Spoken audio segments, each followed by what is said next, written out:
রোজা কাকে বলে, সিয়াম কাকে বলে, একটা শাব্দিক কথা বলি।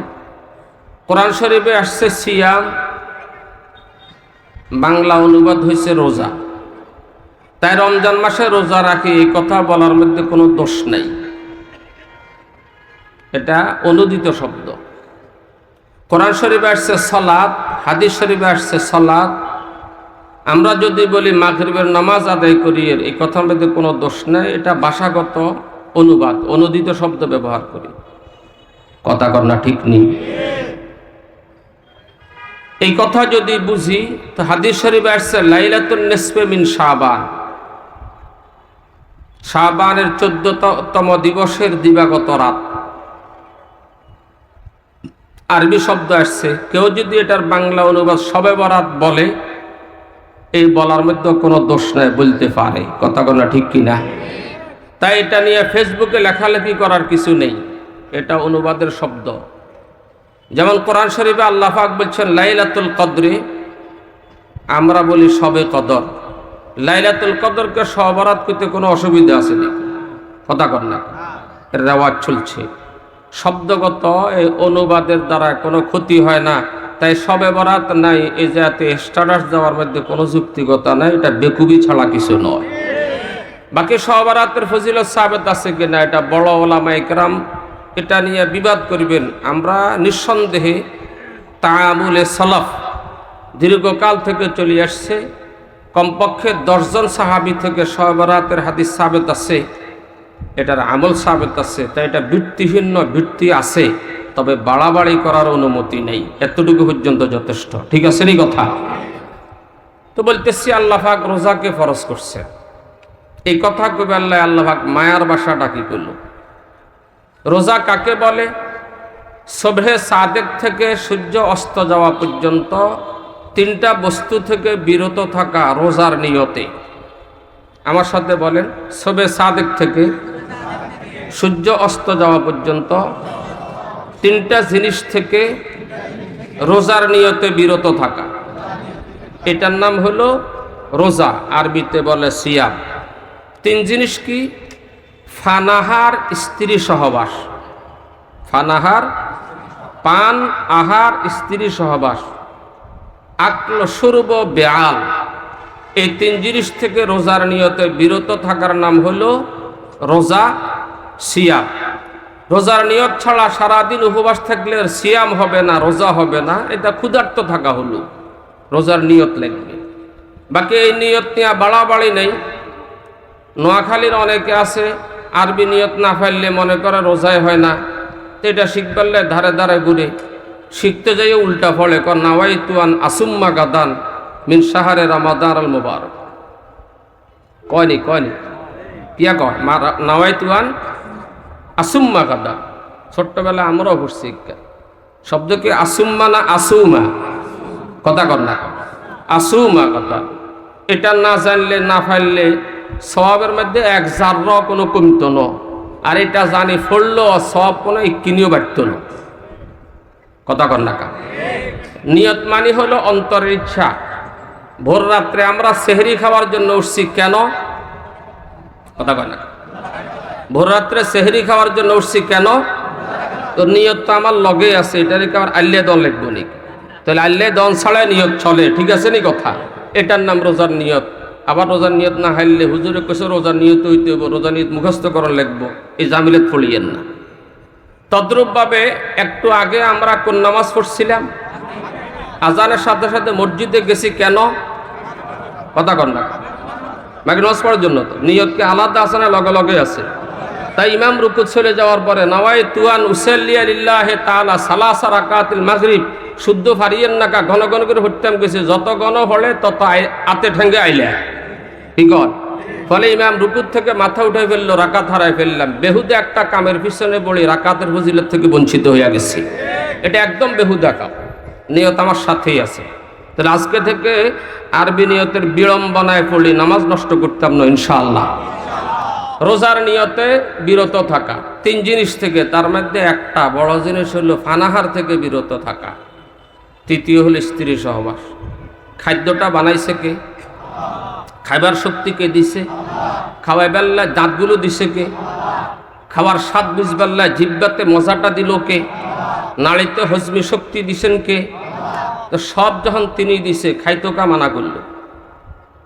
একটা বস্তা দাঁড়ায় না, সব কার দেওয়া? তো খাদ্য গেলে কার দেওয়া? কথা কর না। গত কিছুদিন আগে শুনছি না 23 সালে খাদ্য থাকবে না, পকেটে খাদ্য থাকবে, ব্যাংকের টাকা জমা থাকবে, তবে মার্কেটে খাদ্য পাওয়া যাবে না। পাওয়া যায় না, কম না বাড়ছে? আর হদ গাইয়া আনারস কি পরিমাণ পাওয়া যায়, যে আনারস টকের লাই খান যাইতো না, মিডা ছাড়া টক আনারস খুঁজিও পাওয়া যায় না। কথা কর না। এই যে ফেয়ারাগুলো সারা বৎসর কোনো সিজন টিজন নাই, কি পরিমাণ পাওয়া যায় দেখছেন? একখান আগে দিয়ে তারা আঙুরে ফেয়ারা খাবাইছে, কি খন বরে খাবাইছে। এটা এখন মার্কেটে কি পরিমাণ, আল্লাহকে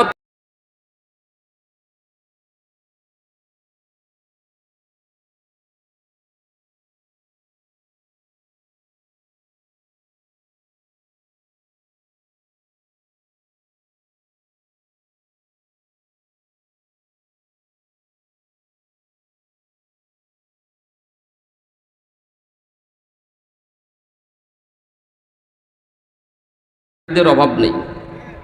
তো খাদ্য দিল তিনি, খাওয়ার শক্তিও তিনি দিল, দাঁতও দিল, জিহ্বাও দিল, রুচিও দিল, হজমি শক্তিও দিল। আবার খাইস না কিরে? গৃহকর্তা পরিবারের সদস্য 6 জন, খানা কমাই দেয়, কিনলে বাসাইতে হইব না, গড় গরম কি দি? বাসার লাগবো, না হলে মেয়েটা বিয়ে দিতে খরচ করম কি দি? আর আল্লাহ কি বাসাইতে হইব নাকি? কথা কন না। আল্লাহ কি হুজি বিয়ে দিব নাকি? না আল্লাহ গড় করিব?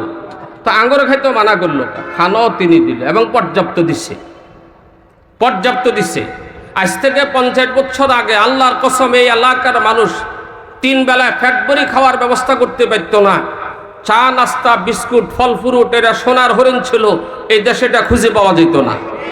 যে কোন বুড়ারা হলায়নে কইয়েন না, অনগা তো লেদা হলায়নে মুক্তিযুদ্ধ হয়ে যায়, এদের কাছে চায় না। মুরব্বীরা কোন কথা ঠিক আছে নি? আর এখন একটা গরিবের ঘরেও 10 কেজি আঙ্গুর বছরে ঢুকে না, একখান ঘর কোনো গ্রামও খুঁজে পাওয়া যায় না। খাওয়া কমছে না বাড়ছে? কথা কয় না, খাওয়া বাড়ছে না? তো সব দিলেন, আবার মানাটা কিল্লে করলেন। একটা প্রশ্ন জাগে না, এই প্রশ্নের একটা বাহ্যিক জবাব দেবো, একটা কোরআন আয়াতের জবাব দেবো। বাহ্যিক জবাব হলো, জুলফিকার আহমদ ফকির বলেন, মানুষের বয়স 40 পর্যন্ত পৌঁছার আগে মানুষে খানা খায়। মানুষে কি খায়? 40-এর পরে গেলে খানায় মানুষের খায়। বুঝাইতে পারি না কত, এটা ঠিক করেন না, ঠিক নেই কইলে তো শিক্ষুর মারি উঠে। 40 পৌঁছার আগে মানুষে খানা খায়। খানা তো খায়, দাওয়াতে খানাতে গেলে লঙ্গির মোড়াও খোলে, আবার টিভি চায়, আর কোনো লইতে পারব না। 40-এর পরে গেলে স্বাভাবিক খানা যেটা, এটাও স্বাস্থ্যের জন্য ক্ষতিকর হয়, ঠিক নেই? এখন খানা বেশি খাইছে, পাঁচটা ডায়াবেটিস বাড়ে গেছে, ঠিক আছে না? গোস্ত খাইছে, প্রেশার বাড়ে গেছে। দুধ খাইছে, প্রেশার বাড়ে গেছে। ডিমের কুসুম খাইছে, কোলেস্টেরল বাড়ে গেছে। তাহলে বুঝা গেল 40-এর পরে গেলে খানায় মানুষের খায়, ঠিক আছে নি কথা? 40-এর আগে মানুষে খানা খায়, 40-এর পরে খানায় মানুষের খায়। বুঝা গেল আল্লাহ বুঝাই দিচ্ছেন, খানা দিছি রহমত স্বরূপ, তবে আবার যদি লস, এটা জহমত হবে, রহমতের জায়গা গজব হয়ে যাবে। এই জন্য নিয়ন্ত্রণ শিখে বললে রোজাটা দিছি। নিয়ন্ত্রণ কি? জুলফিকার আহমদ ফকির বলেন, মানুষের এই মেধায়, এই পেটে যেই পরিমাণ খাদ্য নেওয়া যায়, মানুষের এই পেটে যেই পরিমাণ খাদ্য নেওয়া যায়, তার মধ্যে থেকে 10 ভাগের 1 ভাগ শুধু মানব দেহে কামে লাগে, বাকি 90 ভাগ শরীরের জন্য ক্ষতিকর, মেদ বাড়ায়, পেট বাড়ায়, এবং সেটা বর্জ্য হয়ে চলে যায়, শরীরের কোনো উপকারে আসে না। ঠিক তো আর তালে তালে করছেন, বুঝি কর্ণ, এটা কি হগলে মানতে পারে নি? খাইতে বলে বুঝে আবার ইগিন শুনে, কথা বুঝেন না?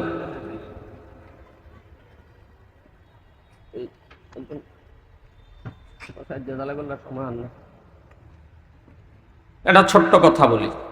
আমাদের নবীজি বলছেন, পেটকে 3 ভাগ করো, 1 ভাগ খানা, 1 ভাগ পানি, আর 1 ভাগ শ্বাস প্রশ্বাসের জন্য, ঠিক আছে না? নিঃশ্বাসের জন্য 1 ভাগ, পানির জন্য 1 ভাগ, খাওয়ার জন্য 1 ভাগ। এই কথাটা 1400 বছর আগে নবীজি বলে গেছেন। আমরা এটা পারিনি। বসলে যতক্ষণ পর্যন্ত মনে চায় এতক্ষণ লোড করতে থাকি।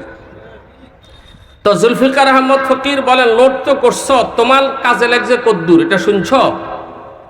তিনি বিজ্ঞানীও ছিলেন, তিনি চিকিৎসা বিজ্ঞানী। তিনি বলেন কাজে লাগে 10 ভাগের 1 ভাগ, বাকি 90 ভাগ বর্জ্য হয়ে শরীর থেকে যায় এবং শরীরে ঢুকলে মেদ বাড়ায়। মেদ বাড়লে সুস্থ থাকে না অসুস্থ হয়? মানুষের শরীরের অধিকাংশ রোগের ভিত্তি হলো পেট। খাদ্যের বেশকমের কারণে রোগের জন্ম হয়। যদি নবীজের এই আদর্শ কেউ পুরা জীবন পালন করে, আল্লাহর কসম 103 বছর বয়স হলো ডায়াবেটিস রোগ তার হবে না, তার প্রেশার হবে না, তার কোলেস্টেরল হবে না, যদি এই নবীজির আদর্শ মানে চলত। এবার চলেন, 10 ভাগের 1 ভাগ হলে চলে, বাড়তিটা অভাব। এই কথাটার একটা ব্যাখ্যার দরকার। এই ব্যাখ্যাটা করতে হলে আমাকে 2-3 মিনিট একটু সময় দিন। এই দেহটা পরিচালিত হয় দেমাগের কন্ট্রোলে। দেমাগটা মাথায় আছে। বাহ্যিক একটা উদাহরণ দিই। রাতের 11টায় গভীর ঘুম আসলো, মশা একটা আসে রানের ঘিরার 4 আঙ্গুল উপরে বসছে। স্কিন সাথে সাথে দেমাগকে সিগন্যাল দিছে, শত্রু অজ্ঞা, ঘিরার 4 আঙ্গুল উপরে বসছে, এটারও দূর করো। দেমাগে সাথে সাথে হাতের কয়, কিরে বেকার ওষুধ করলে একটা থাপ্পড় লাগাই দিচ্ছা। হাতটা ঠিক অন্ধকার রাত্রেও নির্দিষ্ট জায়গায় যেখানে শত্রু বসছে এখানে আক্রমণ চালায়। ঠিক নেই কথা? এটা চামড়ার স্কিন দেমাগকে সিগন্যাল দিতে 1 সেকেন্ড সময় লাগে না, সাথে সাথে সিগন্যাল দেয়। আর দেমাগও সাথে সাথে হাতকে নিয়ন্ত্রণ করে হুকুম দেয়। হাত এটা পরিচালিত হয় শত্রু দমন করে মানুষকে বাঁচায়। পুরা দেহের উপরের স্কিনটা দেমাগকে সিগন্যাল দেয় সাথে সাথে। শুধু একটা জিনিস, সেটা হলো নাড়িভুঁড়ি। সেই নাড়িভুঁড়ি তার দেমাগকে সিগন্যাল দেয় খাদ্যের জরুরত পুরো হয়ে গেছে, আর লাগবে না। এই সিগন্যালটা দিতে কমপক্ষে 6 মিনিট লাগে। ক মিনিট লাগে? সিগন্যাল না পাওয়া পর্যন্ত তার রুচি বাকি থাকে, তার খাওয়ার চাহিদা বাকি থাকে। তাই কেউ যদি দ্রুত বসে বড় বড় লোকমায় খাইতে আরম্ভ করে, 3-4-5 মিনিটে পেট ভরে গেল, খাওয়ার নেওয়ার আর জায়গা নাই, তারপরেও নোয়াখাইল্লা বাসায় তার খানার সুমসুমি থাই যায়, চাহিদা থাকি যায়, আরও যেন কিছু খাইতে মনে চায়। গোস্ত 1 টুরা খায়, আবার আলু 1 টুরা লয়, ডাইল কদ্দুর হি খায়। যেহেতু তার চাহিদা মিঠে নেই, দেমাগকে মেদা এখনো সিগন্যাল দেওয়ার প্রস্তুত পায় নেই, এই জন্য খাওয়ার রুচি এখনো বাকি থাকে, আরো কিছু নিতে চায়। কথা ঠিক আছে নি? ফ্যাট ভরে গেছে এরপর লয়। কিন্তু যদি সেই নবীজির আদর্শ মতো ছোট ছোট লোকমায় মুখে রাখি ভালো করে চাবাই, এটা হাদিসে আছে, ছোট লোকমা মুখে দাও এবং ভালো করে চাবাই, মুখে এটাকে মজাই, এরপরে ঘিল, এইভাবে খাইতে খাইতে যদি 6 থেকে 7 মিনিট সময় চলে যায়, তো আধা পেট ভরার আগেই পেট দেমাগকে সিগন্যাল দিয়ে দেয় আর খাওয়া লাগবে না, যেই পরিমাণ দরকার এটা পুরো হয়ে গেছে। এই জন্য আমাদের আকাবিরিনদেরকে প্রায় সবাইকে দেখছি আমরা, ছোট ছোট লোকমা যারা খানা খায়, তাদের টেবিল বাটিগুলো আমাদের বাটির থেকে 3 ভাগের 1 ভাগ ছোট, তাও আর অর্ধেক খাই যায়। এটা তালেবেল ভালো বুঝবো, আপনারা না বুঝলো আমনে করে বুঝে। আর একটা কথা দিই, এই এলাকার যে ভদ্রলোকটা 3 প্লেট খানা খায়, কয় প্লেট? 1 প্লেট খায়, শেষ দিল, দ্বিতীয় প্লেটটা নিল, তার বন্ধু বসিরে আসি ডাকলো, এরে নজিরা করে আরে ক প্লেট খাইছে? 1 প্লেট খায়, দ্বিতীয় প্লেট শুরু করছে। এই সময় তার বন্ধু বসির আসছে, তার নাম নজির, তাকে ডাকছে, তোর লোক কথা আছে। এতে জানে যে ঘরে অন খানা নাই, তার ঘরে ঢুকেলে ভেজা লইব বন্ধু। তো তাহার 2 প্লেটটা ঘোরা দিয়ে বাহিরে চলে গেল। ওই বন্ধু বসির সাথে নজির মিয়া গাছের তলে দাঁড়ায় 20 মিনিট কথা গেল। 20 মিনিট কথা বলার পরে ঘরে আসলে ওই যে প্লেট খানাগুলো রাখি গেছে, ইগুন খাইবেলায় অনার মনে চাইব নি, বুঝি কম। কারো জীবন অভিজ্ঞতা আছে নি? খাইতে মারেছে বলি কিনলে আগে বুঝেন না, এখন বুঝিল। আগে বুঝছেন কি তার খানা জিনিসটা নষ্ট করছে না, এত নষ্ট করে না, মোটেও নষ্ট করে না, সে কিছু করে নাই। ওই যে 6 মিনিট সময় বা তার অধিক সময় পাওয়ার কারণে পেটটা তার দেমাগকে বলে দিছে যতটুকু দরকার ততটুকু খানা হয়ে গেছে, আর বেশি লাগবে না। তাহলে বোঝা গেল ওভারলোডের দ্বারা শরীরের কোনো ফায়দা নাই। এই কথা আমরা আমাদের দামাগে সবসময় বলছে, আমরা কিন্তু বুঝি না। কথা কর না বুঝার কারণে গন্ডগোল। এই জন্য বলছি ওই ওভার খানা ক্ষতিকর হয়, এই জন্য মাঝে মাঝে রোজা রাখি, খাওয়াকে কিভাবে কন্ট্রোল করতে হয় সে ট্রেনিংটা দেওয়ার জন্য আল্লাহ পাক রোজা আমাদের উপরে ফরজ করছে। এটা হলো আমাদের বুঝ। এবার কোরআন শরীফে কি কয়? قال الله تعالى يا أيها الذين آمنوا كتب عليكم الصيام كما كتب على الذين من قبلكم لعلكم تتقون। ইমানদারেরা, তোমাদের উপর রোজাকে ফরজ করছি। লাআল্লা ফিল কোরআনিল ইয়াকিন, কোরআন শরীফে লাআল্লা ইয়াকিনের ফায়দা দেয়। আল্লাহ পাক বলছেন যাতে তোমরা রোজার মাধ্যমে তাকওয়ার জীবন গ্রহণ করে মুত্তাকি হইতে পারো। মুত্তাকি আর তাকওয়া এটা কি? তাকওয়া শব্দের লগাবি ইসতিলাহি তাত্ত্বিক আলোচনা অনেক লম্বা, এটা মাদ্রাসা তালেবে ইলমদের কাম। আমরা সহজে বুঝি তাকওয়া মানে আল্লাহকে ভয় করে গুনাহ থেকে বাঁচা।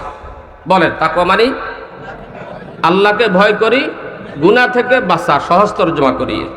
ওই আল্লাহকে ভয় করি গুনাহ থেকে বাঁচার যোগ্যতা অর্জন করার জন্য আমি আল্লাহ তোমাদের উপর রোজাকে ফরজ করছি। প্রশ্ন দাঁড়ায়, রোজা রাখার দ্বারা আল্লাহকে ভয় করি গুনাহ থেকে বাঁচায়, ট্রেনিংটা কিভাবে হয়? এটা একটা বুঝার বিষয় না। এই মৌলিক বিষয়তে যাওয়ার আগে একটা কথা বলি, পুরা কোরআন শরীফকে আল্লাহ পাক নাযিল করছেন বান্দার অন্তরে তাকওয়া পয়দা করার জন্য।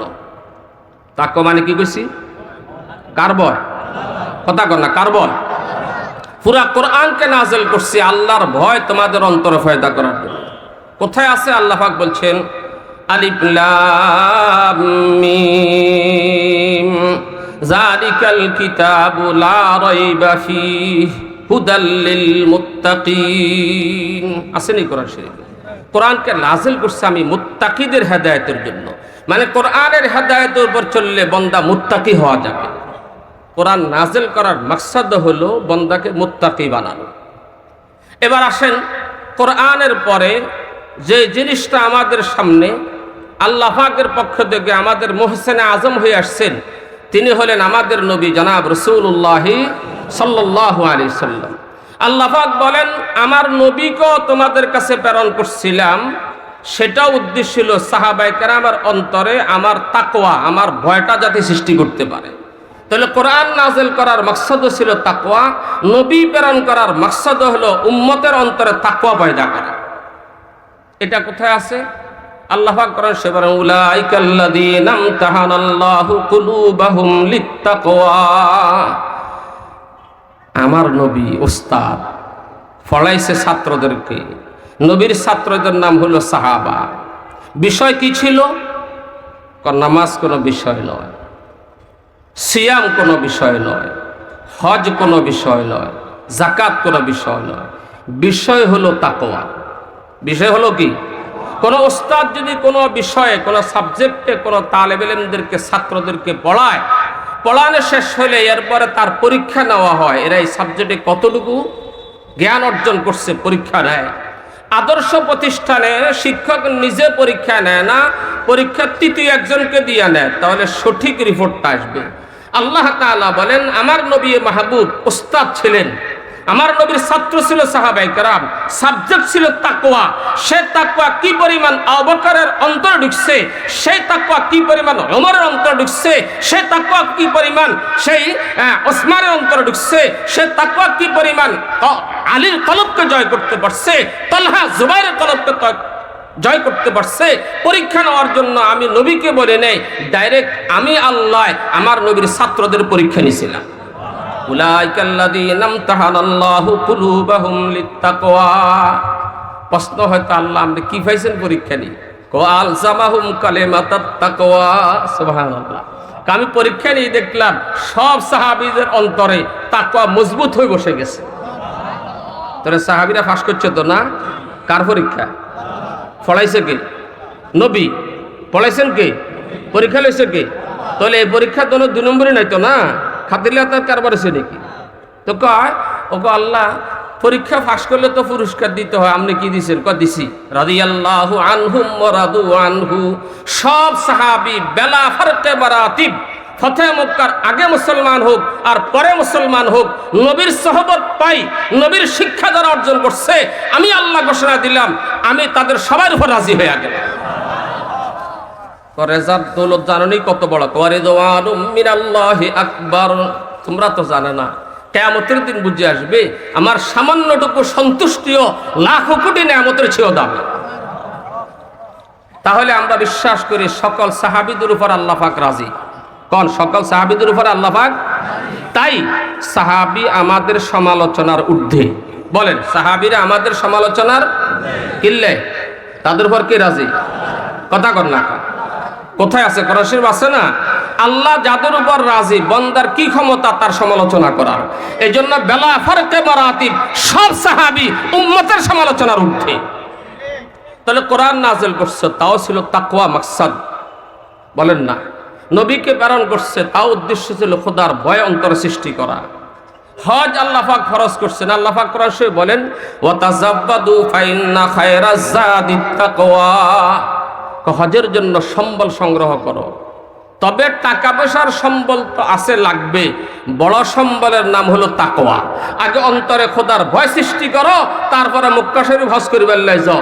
নবস আসলে আর গেলা কক্সবাজারে সফরের মতো হইয়া যাবে, হজের কোনো ফায়দা তোমার জীবনে আসবে না। অনকার সময় কেন আছে এই কথা কর না কেন?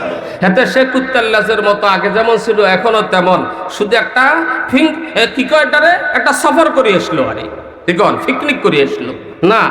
ফাইন্না খায়রাজ যাদিত তাকওয়া। হজের মধ্যে আল্লাহ পাক চাইবে প্রথমে আল্লাহর ভয় অন্তরে আসছে কিনা। আচ্ছা, মানুষকে সদকা খায়রাত করম, যাকাত দেবো, এটাও তো আল্লাহ পাকের একটা হুকুম। সেখানে তাকওয়া লাগবে নি। ফাআম্মা মান আতা ওয়াত্তাকা ওয়া সাদ্দাকা বিল হুসনা ফাসানুয়াসসিরুহু লিল ইউসরা।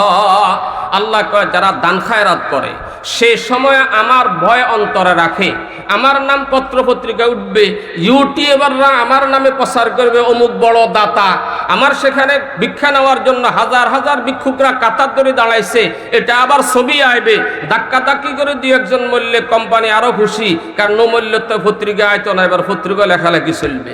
এখান কিছু আছে এই কথা কর না কা। আল্লাহ তাদের কথা নয়। ফাআম্মা মান আতা ওয়াত্তাকা, যারা দান খায়রাত করার সময় আমার ভয় অন্তরে রাখলো, ওয়া সাদ্দাকা বিল হুসনা, এবং কালেমাকে বিশ্বাস করে নিল। আল্লাহকে ওয়াদা করছে, ওয়াদা করছে তার জন্য কি ওয়াদা? ফাসানুয়াসসিরুহু লিল ইউসরা, আমি আল্লাহ জান্নাতের রাস্তা তার জন্য সহজ করে দেব। তাহলে বুঝা গেল ইসলামী আদর্শের সব ইবাদতের মাকসাদ হলো খোদার ভয় অন্তরে সৃষ্টি করা। কার ভয়? আল্লাহ কই রোজাও ফরজ করছিলাম লাআল্লাকুম তাত্তাকুন, যাতে তোমরা আল্লাহর ভয় অন্তরে সৃষ্টি করতে পারো। রোজার দ্বারা ভয় কেমনে আসে কথাটা একটু পরে বলি। ভয় সৃষ্টি হলে গুনাহ থেকে বাঁচা যায়। এটার দিয়ে একটা উদাহরণ পেশ করলে কথাটা একটু মজা পাবো বলতে, বা আপনারা বুঝতে একটু মজা পাইবেন। এক বাদশার নাম ছিল মীর শাহ। কি নাম? মীর শাহ। এরা আগেকার যুগের বাদশারা রাষ্ট্র পরিচালনায় বিরক্ত হয়ে গেলে 2-4-5 দিনের জন্য বন জঙ্গলে শিকার করে বেলা চলে যেত, হরিণ পাখি ইত্যাদি শিকার করতে। যারা আঙ্গদেশের নেতারা জনগণ নিয়ে বিরক্ত হয়ে গেলে সিঙ্গাপুর চিকিৎসার নামে চলে যায়। আমরা এই দেশের কোন যান আঙ্গ হিনু যায় নাকি? হিগুনে এই দেশে যে কি আরে কি চিকিৎসা করে এটা জানলে এই দেশে মানুষ হিসা দিয়ে হিটতে গুনবে। আসলে চিকিৎসা মিক্সের চিকিৎসালয় সিঙ্গাপুর কি কর? ওই যুগের বাদশারা তারা যেত শিকারের জন্য, তো বাদশাহ শিকারে যাবে, তার তো বডিগার্ড সাথে ছিল, পুলিশ আর্মি বিডিআর। এক জায়গায় যা তাবু করছে, কিছু লোককে তাবুর পাহারাদার রাখছে, মানসামান আছে, কিছুকে সাথে করে তিনি শিকারের জন্য জঙ্গলে চলে গেল। যারা তাবুতে ছিল তারা একটা গাভী পাইল, ওখান দিয়ে তাবুর সামনে দিয়ে হেঁটে যাচ্ছে, গাভীটারে ধরে জবাই করে কুটি কাটি খাইয়া লেছে। তারা বাদশার লোক ন, কে কীর্ত হেন কথা বুঝুন ন, আমরা অমুকের লোক কে কীর্তি ফেলবো, আসে না আগত সে কেন, আমরা বাদশার লোককে কীর্তি ফেলবো, জবাই করে খেয়ে লেছি। বিকালবেলা একটা বৃদ্ধা মহিলা আসি তালাশ করেন, গরুর কল্লা শিং পড়ে থাকতে দেখি তাবুর পাশে, তাবুতে যাই কয় আমার গরুটা কি করছেন আপনারা? আমরা খাইয়া লেছি। আমি গরিব মানুষ, এই গাভীটার দুধ দিয়ে আমার জীবন চলে। আচ্ছা খাইছেন, ভালো কথা, আমার গাভীরটার দামটা দিয়ে দেন, তাহলে আমি আরেকটা গাভী কিনে নেব। আমাদের কাছে কোনো টাকা নাই, দাম দেওয়া যাবে না। বুড়ি এখন পেরেশান হয়ে গেল, তো আপনারা এনে কিনলে আসেন? বাদশার সঙ্গে আসতে তিনি শিকারে গেছে। আমার একখানা বাদশার সঙ্গে সাক্ষাৎ করাই দেন, তাহলে আমি বাদশার তো টাকা লইনি। এটা তো অসম্ভব ব্যাপার, বাদশার কাছে রিপোর্ট গেলে আঙ্গুবাকে সারিয়ে চলে যাবে, যাব না চাকরি। এখন বুড়িমা নৈরাশ্যই তাবত্তন বাহিরে গেল আর কাঁদতেছে। বাদশার সফর সম্পর্কে জানে এমন এক লোকের সঙ্গে সাক্ষাৎ। জিজ্ঞেস করলো, মা কেন কাঁদো? পুরো ঘটনাটা শুনালো। তো সে বলে, বাদশাহ 3 দিনের জন্য আসছে, চতুর্থ দিন সকালবেলায় ওই নদী পার হবে সাঁকু দিয়া। সাঁকু তো আর ঘোড়া দিয়ে পার হইতে পারবে না, তুমি সাঁকুর গোড়ায় বসে থাকবা, বাদশাকে একা একা পাইবা, সেখানে তোমার অবস্থা তুমি বলে দিবা। কথা খুব খেয়াল করুন তো না। চতুর্থ দিন সকালবেলায় বুড়িমা যায় ওই সাঁকুর গোড়াতে বসা। বাদশা টকটক করে ঘোড়া নিয়ে সেখানে যা নামলো, বুড়িমা সামনে দাঁড়াইলো। সামনে দাঁড়ায়, আপনার বিরুদ্ধে আমার একটা মামলা আছে, মামলাটা কি এখানে সারিবেন, এই ফুলের গোড়া সারিবেন, না ফুলসেরাতের গোড়া নিয়ে আক্কামো আমি? মামলাটা সমাধান কি এই ফুলের গোড়ায় দিবেন, না পরকালে ফুলসেরাতের গোড়ায় দিবেন? বুড়িমার কথার মধ্যে তাসির ছিল। বাদশার চোখ থেকে ঝরঝর করে পানি পড়া আরম্ভ করছে। বাদশা বিনা কথায় বুড়িমার পাশাবি ধরি বলে, মা এখানে তুমি আমাকে রেহাই করে দাও, খোদার কসম ফুলসেরাতে আটকাইলে রেহাই পাওয়ার কোনো সম্ভাবনা থাকবে না। খোদার ভয়, আমরা যারা ব্যবসায়ী হই, খরিদ্দারকে ঠকাচ্ছি, যদি এই কথা কল্পনা করি এখান থেকে রেহাই পাইলাম, ফুলসেরাত থেকে রেহাই পাওয়ার কোনো সুযোগ নেই, ময়দানে মাহশর থেকে রেহাই পাওয়া যাবে না, মিজানে ফাল্লার সামনে রেহাই পাওয়া যাবে না। এই কথার বুঝ যদি কারো অন্তর পয়দা হয়, খোদার কসম কোনো দোকানদার খরিদ্দারকে ঠকাইতে পারত না, কোনো সন্ত্রাসী সন্ত্রাস করতে পারত না, কোনো ডাকাত ডাকাতি করতে পারত না, কোনো খুনি খুন করতে পারত না, কোনো চোর চুরি করতে পারত না। এই জন্যই আল্লাহ পাক কোরআন নাযিল করার মাকসাদ আল্লাহর ভয় অন্তরে পয়দা করা, নবী প্রেরণ করার মাকসাদ আল্লাহর ভয় অন্তরে পয়দা করা, রোজা ওয়াজিব ফরজ করার মাকসাদ আল্লাহর ভয় অন্তরে পয়দা করা, হজের মাকসাদ আল্লাহর ভয় অন্তরে পয়দা করা, সব ইবাদতের উদ্দেশ্য হলো আল্লাহ পাকের ভয় অন্তরে পয়দা করা। কান্না শুরু করছে আর বলে যে, আপনার সিপাহীরা আমার একটা গাভী পাইছে, জবাই করে খেয়ে ফেলছে, আমি গরিব মানুষ, আর কোনো গাভী আমার নাই, এখন আমি এই গাভী দিয়ে আমার জীবন চলে, এখন করতাম কি?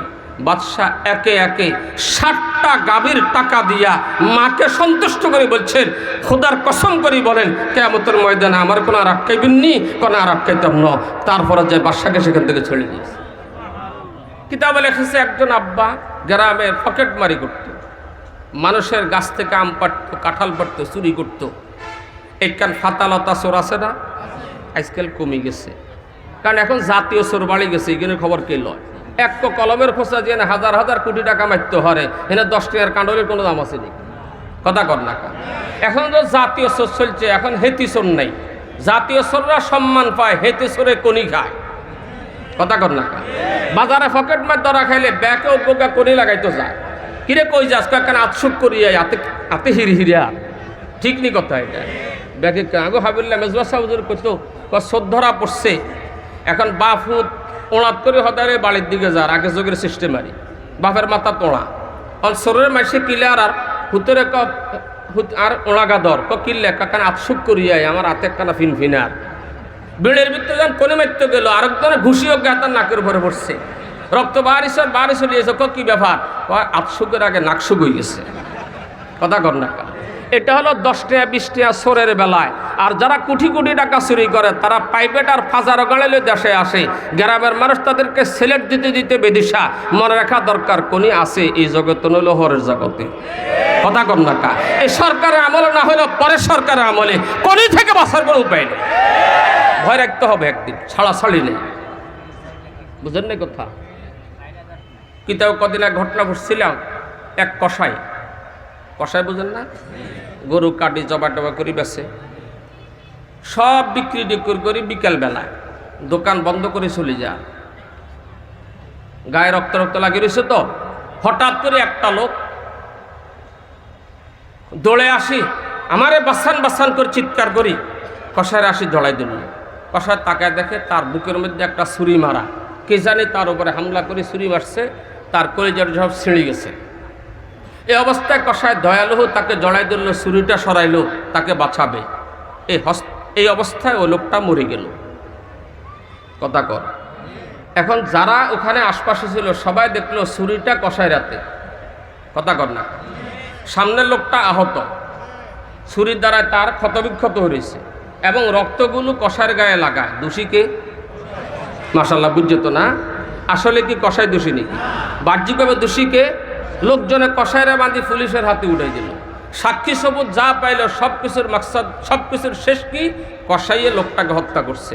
লোকটা যদি বেঁচে থাকতো বলতো আমারে কসাইয়ে মারে নাই, অমুকে মারছে, এ কথা বলার সুযোগ তো নেই। তাকে পুলিশ অ্যারেস্ট করে নিল। যত ফিডা ফিরছে সে ঘুরিয়ে আমি মারি নেন কিন্তু তার পক্ষে কথা বলার মতো কোনো সাক্ষীও নাই, কোনো প্রমাণও তার কাছে নেই। শেষ পর্যন্ত তার ফাঁসির রায় হয়ে গেল। তার কিসের রায় হলো? ফাঁসির রায় হয়ে গেল। ফাঁসির রায় হওয়ার পরে সে একদিন অন্য মানুষকে বসে রয়েছে, আর চোখ থেকে পানি ঝরঝর করে পড়ে। এ পর্যন্ত আর কাঁদেনি। পুলিশ তাকে যা জিজ্ঞেস করে, কাঁদো কেন? অপরাধ স্বীকার করতেছ? সে স্বাভাবিক অবস্থা আসে, পুলিশের দিকে তাকায় বলে, অপরাধ স্বীকার করি কাঁদিয়েন, আমার মালিকের কুদরতি কারিশমার উপরে কাঁদতেছি আমি। কার কার কার চিৎকার কার? কেন? মালিকের কারিশমা হলো এমন একটা হত্যার রায়ে আমাকে ফাঁসিতে দেওয়া হচ্ছে যে হত্যার সঙ্গে আল্লাহর কসম এক জাররা পরিমাণ আমার কোনো অংশীদারিত্ব নাই, তবে আমি কোনো একটা হত্যা ঘটাইছিলাম, সেই হত্যার রায় আর একটা নিরপরাধ হত্যার মাঝখানে আমার ফাঁসির রায় হয়ে গেল। কার খেলা? কথা কর না। আমার মালিকের কুদরতি কারিশমার কারণে আমি অন্যমনস্ক হয়ে কাঁদতেছি। মালিক একজন তো আছে। আওয়াজ দিয়া বলছে, আলাইসাল্লাহু বিআহকামিল হাকিমিন। আজ তুমি সিলেট পাচ্ছ, আজ তুমি সে পাজারো গাড়ি করে চলছ, মানুষ তোমাকে চোর মনে করে না। আলাইসাল্লাহু বিআহকামিল হাকিমিন। কিয়ামতের ময়দানে আদালতে হাজির হলে নিশ্চয় তোমাকে সেখানে ফাঁসির দণ্ড গ্রহণ করতে হবে। ছাড়াছাড়ি রেখে সেই ঘটনা কি? আমি খেবা বাইতাম। খেবা বুঝেন তো না? নদীর ঘাটে খেবা বাইতাম। একটা সুন্দরী সুশ্রী মেয়ে তার মা সহ আমার নৌকাতে উঠছিল। মেয়েটা খুব সুন্দরী ছিল, আমিও খুব সুন্দর একটা যুবক ছিলাম। হাসিন আর হাসিনা, জামিল আর জামিলা মিল হয়েছে। নদী পার হইতে আধা ঘন্টার মতো লাগে। সারা পথ ওই মায়ের পাশে থাকে মেয়ের সাথে আমার চোখের আদান প্রদান হয়েছে। এতে করে তার প্রতি আমার একটা ভালোবাসা হলো, আমার প্রতিও তার একটু ভালোবাসা হলো। তারা ওই পথে নিয়মিত আসা যাওয়া করতো। এখান থেকে পরে যখনই মেয়েটা আসতো আমি সাথে আর কাউকে নিতাম না, মেয়েটা কিনে নদী পার করতাম আর পথে দুইজনে প্রেমালাপ করতে করতে সময় কাটাইতাম। একটা সময় প্রেমের সম্পর্ক যখন গভীর হয়ে গেল, আমি মেয়েকে বিয়ের প্রস্তাব দিলাম। মেয়ে আমাকে বলে, বিয়ের প্রস্তাব দিছো ভালো কথা, এটা তো আমার একা হবে না, আমার মুরব্বী আব্বা আম্মা পরিবার আছে, তাদের কাছে প্রস্তাব দাও, তারা যদি সম্মতি প্রকাশ করে, আমার পক্ষে তো কোনো দ্বিমত নেই, আমি তোমাকে পছন্দ করি। ছেলেটা প্রস্তাব দিল। এখন মেয়ের বাপে কয়, আমার সুন্দরী সুশ্রী শিক্ষিতা একটা মেয়ে একটা খেবা ফার করেন না, ঘাট মাঝির কাছে নিয়ে বিয়ে দিতে আমায়। এই কথাকে বিয়েটা দিল না। না দেওয়ার পরে মেয়েও আর এই পথে আসা যাওয়া করে না। আস্তে করে মা বাপ মানে আলোক হয়ে গেল। দীর্ঘ 1-1.5 বছর পরে ওই মেয়েটা ওই খেবা পার হওয়ার জন্য আসছে। আর এখন বোরকা পোষ, কোলে একটা বাচ্চা 1 বছর বয়সের। এই অবস্থায় খেবাতে উঠছে, চুপচাপ, কোনো কথা নাই। নদীর মাঝামাঝি গেছে, আর কোনো প্যাসেঞ্জার ছিল না। মাঝখানে পৌঁছার পরে কি একটা কথার আওয়াজ শুনি, ছেলেটা বুঝি বললো এটা তো সেই মেয়েটাই। বুঝি ক তুমি কি অমুক নয়? হ্যাঁ অমুক। যে কথা বলো না, দেখো আমি তো এখন কথা একজনের সাথে বলুম, এখন আর কারোর সাথে বলার অনুমতি তো নেই। খোদার ভয়, আমি তো কথা একজনের সাথে বলবো, দ্বিতীয় কারোর সাথে বলার তো এখন আর অনুমতি। সেসব কথা বাদ দাও, তোমাকে অনেকদিন পরে পেয়েছি। এভাবে তাকে উত্ত্যক্ত করা আরম্ভ করছে। একটা পর্যায়ে যা তাকে বলে, আমি তোমাকে বিয়ে করার জন্য বহু চেষ্টা করছিলাম, তোমার সাথে আমার প্রেমের সম্পর্ক ছিল, জীবনে কখনো তোমার শরীর স্পর্শ করিনি, আজকে কেউ নেই, আমার মনের স্বাদ যেটা এটা আমি আজকে তোমাকে দিয়ে মেটাবো। মেয়ে বলে, আল্লাহর কসম, তোমার হাত পা ধরে মাপ চাই, এখন আমি তোমার জন্য হালাল নয়, কথা বলা অনুমতিও নাই। আমার শরীর স্পর্শ করিও না, আল্লাহর কসম দিয়ে বলি, দুনিয়ার কেউ না দেখলো আল্লাহ তো আমাকে দেখে। মেয়েটা বারবার তাকে কথা বলে, সে উত্ত্যক্ত করে। একটা পর্যায়ে ওই মেয়ের কোল থেকে আমি বাচ্চাটাকে ছিনে আনিলাম। নেওয়ার পরে এবার বলছি, হয়তো আমার সাথে তুমি খারাপ কাজ করিবা, নতুবা তোমার বাচ্চাকে আমি হত্যা করব। ওই ছেলেটা বলে পুলিশকে, মা তো মা, মা তো মা। মায়ের কোল থেকে বাচ্চা কেড়ে নেওয়ার পরে মা হাউমাউ করে কাঁদলো, কিন্তু আল্লাহর কসম এরপরেও সে আমার সাথে খারাপ কাজ করতে রাজি হলো না। আমি তখন বাচ্চাটার দোনো পা উঁচু করে ধরে বাচ্চার মাথাকে নিচের মধ্যে রাখি, একবার নদীতে কল্লাটা চুবাই আবার উঠাই ফেলি, একবার চুবাই আবার উঠাই ফেলি। দেখলাম যে মা কোনোভাবে নরম হচ্ছে না, ছেলে মরে যেতে পারে, তারপরে গুনাহ করিবে না। কেন কেন কে আছে? মসজিদে থাকে আল্লাহ, দোকানে থাকে না। কৃষক ভাইরা মসজিদে থাকে আল্লাহ, বা খেতের আইলে থাকে না। যখন আইল কাটি তখন থাকে না। ওই রাজনৈতিক নেতারা যখন সরকারি সম্পদ লুট করে আল্লাহ মারা, তখন দেখে না। দেখে নাকি? বারবার এভাবে করতে করতে ছোট্ট 1 বছরের শিশু কতক্ষণ সহ্য করবে? একটা সময় ছেলেটা মরে গেল। আমি ছেলেটাকে ছুঁড়ে মারলাম নদীতে। তার মায়ের কান্নার সে আকাশ বাতাস ভারী করা আওয়াজ আজও আমার কানে পড়তেছে। কিন্তু শয়তান আমার কানে এই পরিমাণ সাওয়ার ছিল, এরপরেও আমি তার সাথে গুনাহ করতে চেষ্টা করলাম। সে বলে, যেখানে আমার সন্তান মারা গেল সেখানে আমি মরে যেতে পারি, তারপরে গুনাহ করব না। একটা পর্যায়ে আমি তাকে ধাক্কা দিয়ে নদী ফেলে দিলাম, সেও মরে গেল। মাকেও হত্যা করলাম, ছেলেটাকে হত্যা করলাম। এরপরে কুল ঘেঁষে আমি নৌকা ছাড়ে চলে আসছি। এই পথে যদি আমি থাকি ধরা পড়ে যাব। সেই হত্যা থেকে বাঁচার জন্য সেই দেশ ছাড়িয়ে আমি অনেক দূর চলে আসছি। দুনিয়ার কেউ জানে না আমি এখানে আসি। আজ আমার বুঝে আসছে, কেউ না জানলেও, কেউ না জানলেও, কেউ না জানলেও, কেউ না দেখলে একদিন দেখছে তো না, একদিন দেখনে ভালো আছে তো। আজ আমার প্রমাণিত হলো, আমার আল্লাহর কুদরতি কারিশমা। হত্যা করছি এক জায়গায়, ফাঁসি হইতেছে আরেক জায়গায়। হত্যা করছি এক জায়গায়, ফাঁসি হইতেছে আরেক জায়গায়। বলতেছিলাম, ওই বাপটা গাছে উঠতেছে আম চুরি করে বললে, ছেলেটারে কইল, কেউ কোনো দেখেনি একখানা খেয়াল নাই, কেউ কোনো দেখেনি একটা কিরাইও খেয়াল নাই। আমি বাপ গাছে উঠতেছে, ছেলেটা আওয়াজ দিল, আব্বা আব্বা আমাদেরকে একজনে দেখতে আসে। ভয়ে বাপটা নামি চলে আয়। নামি আসি, এদিক সেদিক তাকায়, কোথাও কোনো জনমানুষের নিশানও দেখলো না। কিরে তুই কইছত না একজনে দেখতে আসে, কোনো মানুষ তো দেইয়েন না। তো ছেলেটা কল, লাইসা আহাদুম মিনান নাসি ইয়ারানা ওয়ালাকিন্না খালিকান নাসি ইয়ারানা আল্লাযী লা ইয়াগীবু আন আইনিহি শাইউন।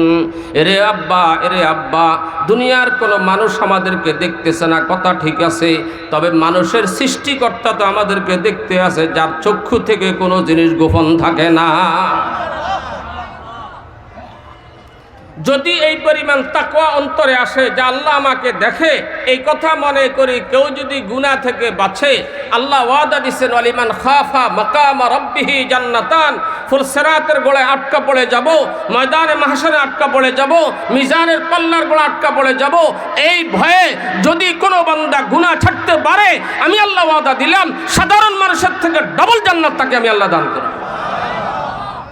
ওয়ালিমান খাফা মাকামা রাব্বিহি জান্নাতান, ডবল জান্নাত দিব আমি আল্লাহ। রাসূল আকরাম সাল্লাল্লাহু আলাইহি ওয়াসাল্লাম হাদিস বলছেন, ওয়া রাজুলুন দাআতহু ইমরাতুন যাতু হাসাবিন ওয়া জামালিন ফাকালা ইন্নী আখাফুল্লাহ। সুন্দরী সুশ্রী নারী জেনার ব্যভিচারের জন্য ডাকলো, দুনিয়ার কেউ দেখেন না। সেই সময় যদি কোনো বান্দা আল্লাহকে ভয় করে কথা বলে গুনাহ থেকে বাঁচতে পারে, কিয়ামতের ময়দানে কোটি কোটি মানুষ থেকে বাছাই করে আল্লাহ তাআলা তাকে আপন আরশের নিচে ছায়া দান করবে। আলোচনা চলতেছিল, রোজাকে ফরজ করছে তাকওয়া অর্জন করার জন্য। রোজার দ্বারা তাকওয়া কিভাবে অর্জিত হয়?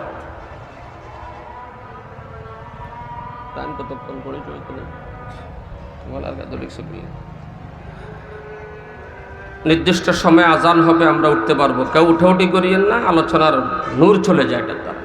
রোজার দ্বারা আল্লাহ পাকের তাকওয়া কিভাবে অর্জিত হয়, অল্প কয়েক মিনিট সময় সেই কথাটা বলি। প্রথমে বলবো, হাদিস শরীফে আসছে, আল্লাহ পাক নবীর ইরশাদ করেন, সালাত, যাকাত, হজ, সাদাকাত, এই সব আমলগুলোর প্রতিদান আল্লাহ পাক সওয়াব দিয়া দেয়।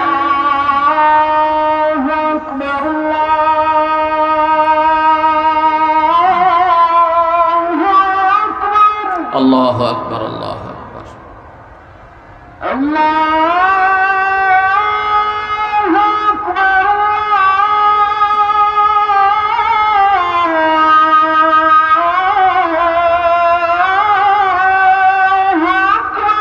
আল্লাহু আকবার। আশহাদু আল্লা ইলাহা ইল্লাল্লাহ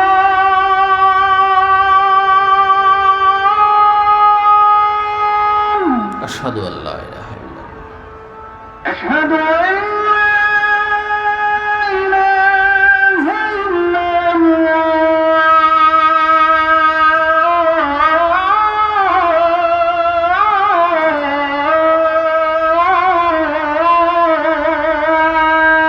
আশহাদু আল্লা أشهد أن محمدًا رسول الله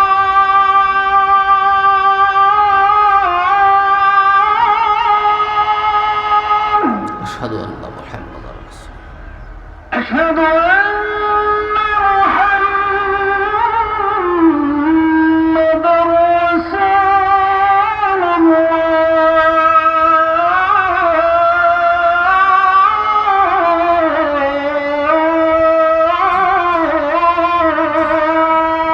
আশহাদু আন্না মুহাম্মাদার রাসূল حي على الصلاة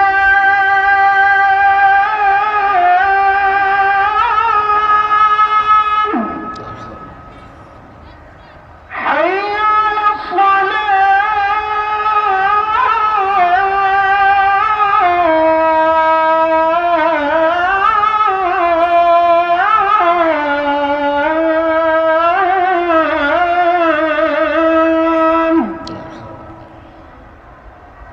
حي على الفلاح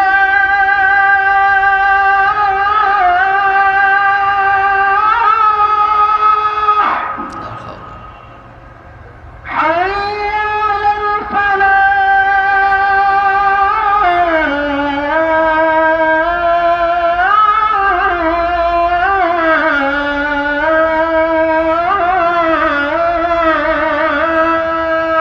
লা হাওলা الله أكبر الله أكبر আল্লাহু আকবার। لا إله إلا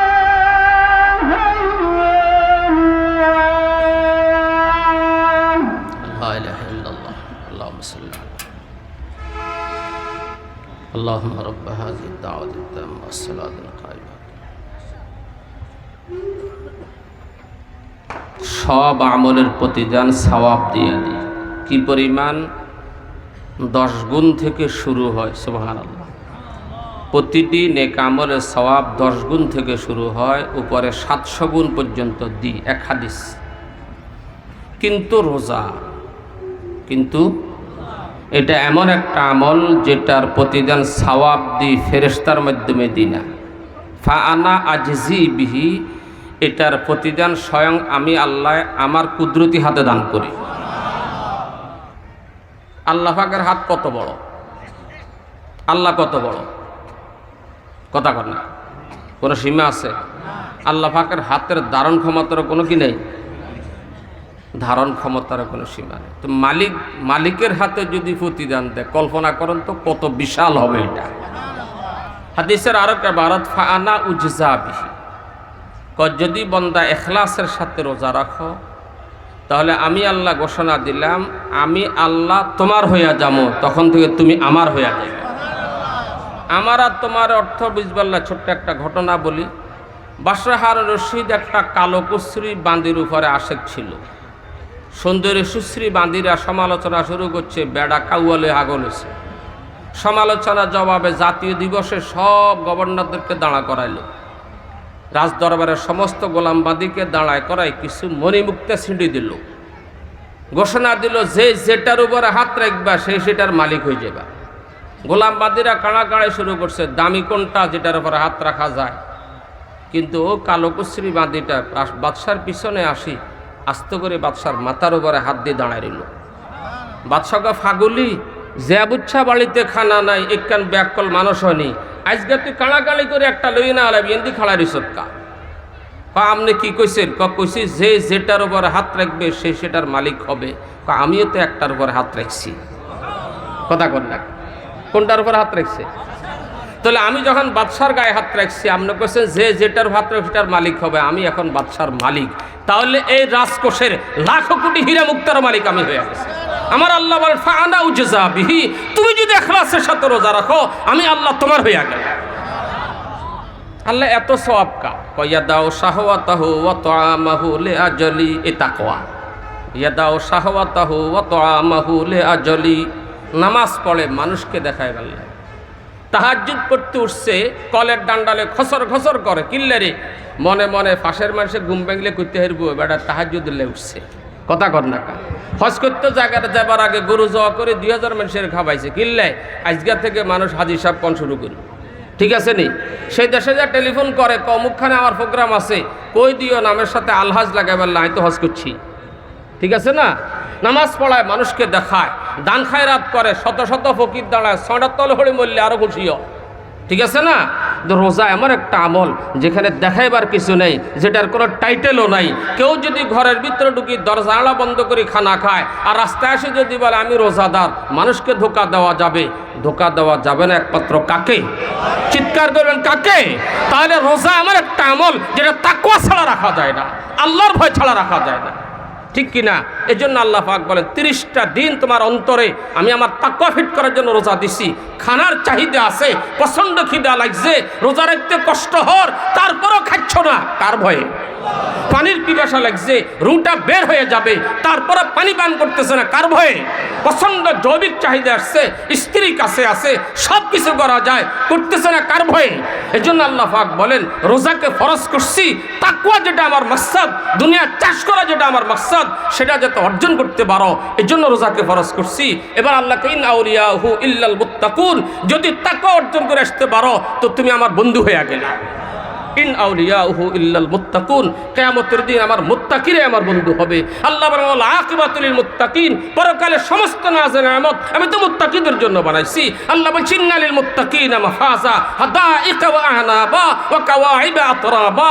একটু আগে মাগরিবের নামাজ আমাদের ইমাম সাহেব পড়ছেন, মুত্তাকির জন্য সমস্ত সফলতা, বাগ বাগিচা তাদের জন্য, সে আঙ্গুরের বাগান তাদের জন্য, হুরে গালমা সব মুত্তাকিদের জন্য বানাইছি।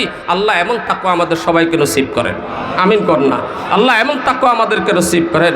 আল্লাহ এমন ভয় আমাদের অন্তরে পয়দা করে দেন, যে ভয়ে সমস্ত গুনাহ বর্জন করতে পারি। ওয়া আখিরু দাওয়ানা আলহামদুলিল্লাহি রাব্বিল আলামিন ওয়া সাল্লাল্লাহু তাআলা আলা খায়রি খালকিহি মুহাম্মাদিন ওয়া আলিহি ওয়া আসহাবিহি।